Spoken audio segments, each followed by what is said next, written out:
جاؤ گے، خاک ہو جاؤ گے، اوسانوں میں کھو جاؤ گے۔ اپنے پرچم کا رنگ بھلا مت دینا، سرخ شعلوں سے جو کھیلو گے گزر جاؤ گے، اور اپنی مٹی پر چلنے کا کرینا سیکھو۔ سنگے مرمر پہ چلو گے تو پھسل جاؤ گے، سنگے مرمر پہ چلو گے تو پھسل جاؤ گے۔ صدر فہم و ادراک، ایوان خوددار و بباغ اور گلشن تعلیم کے مہکتے پھولوں، السلام علیکم۔ آج کی میری تقریر کا عنوان ہے قومی یکجہتی وقت کی اہم ضرورت۔ صدر علی وقار، تاریخ کے اوراق کو پلٹا جائے تو ہم پر یہ واضح ہوتا ہے کہ ایک قوم ہے جسے ملت اسلامیہ کہتے ہیں، جس کی عظمتوں اور شفقتوں کے چرچے جگدار عالم میں پھیلے ہوئے نظر آتے ہیں، جن کی ملت کی سرحدیں مشرق اور مغرب تلک پھیلی ہوئی نظر آتی ہیں، جن تلواروں کی جھنکار دشمن کی نیندیں حرام کیے ہوئے ہے، اور پھر منظر بدلتا ہے۔ عظمتوں کی رفعتوں کو چھوتی ہوئی اس قوم کا اتحاد پارا پارا ہوتا نظر آتا ہے۔ صدر علی وقار پرستی کا افریط ملت اسلامیہ کی دست واحد کو نوچ رہا ہے، ملت اسلامیہ بٹ رہی ہے، مسلمان کٹ رہے ہیں، اور عروج کی روشنی مانند پڑتی چلی جا رہی ہے، زوال کے گہرے سائے چار سو پھیلتے چلے جا رہے ہیں۔ جناب صدر، یہ سب کیوں ہوا؟ اس سے پہلے تو ایسا نہ تھا۔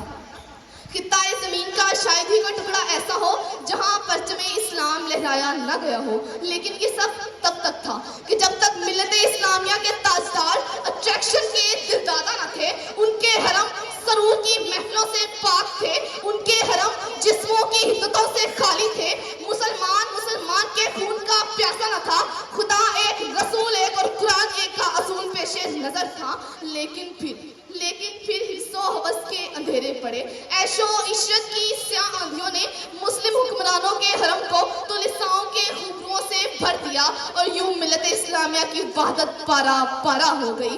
ہوس نے کر دیا ہے ٹکڑے ٹکڑے نوئے انسان کو، ہوس نے کر دیا ہے ٹکڑے ٹکڑے نوئے انسان کو، اخوت کا بیاں ہو جا، محبت کی زبان ہو جا۔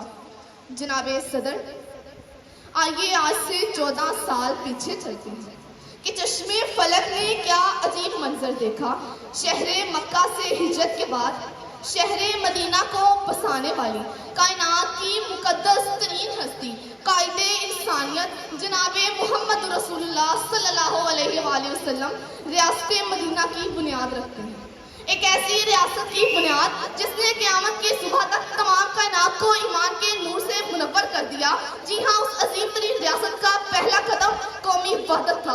مہاجرین مکہ اور سارے مدینہ کو وحدت کی لڑی میں پرو کر رہتی دنیا کے لیے مثال قائم کر دی کہ کامیاب ریاست کی بنیاد قومی یکجہتی ہے۔ لیکن اس کے برعکس اگر ہمیں دیکھا جائے، اگر اپنے گریبان میں جھانکا جائے، تو جہاں آج دنیا ترقی کے میدان میں چاند تلک جا پہنچی ہے، وہیں ہم اب تک جنگل کی تہذیب میں گھوم رہے ہیں۔ آج پاکستان کا کوئی بھی اخبار اٹھا کر دیکھ لیا جائے، کہیں دو پارٹیوں کے درمیان فساد کا ذکر ہے تو کہیں شیعہ اور سنی کے فسادوں کی تفسیر دی گئی ہے۔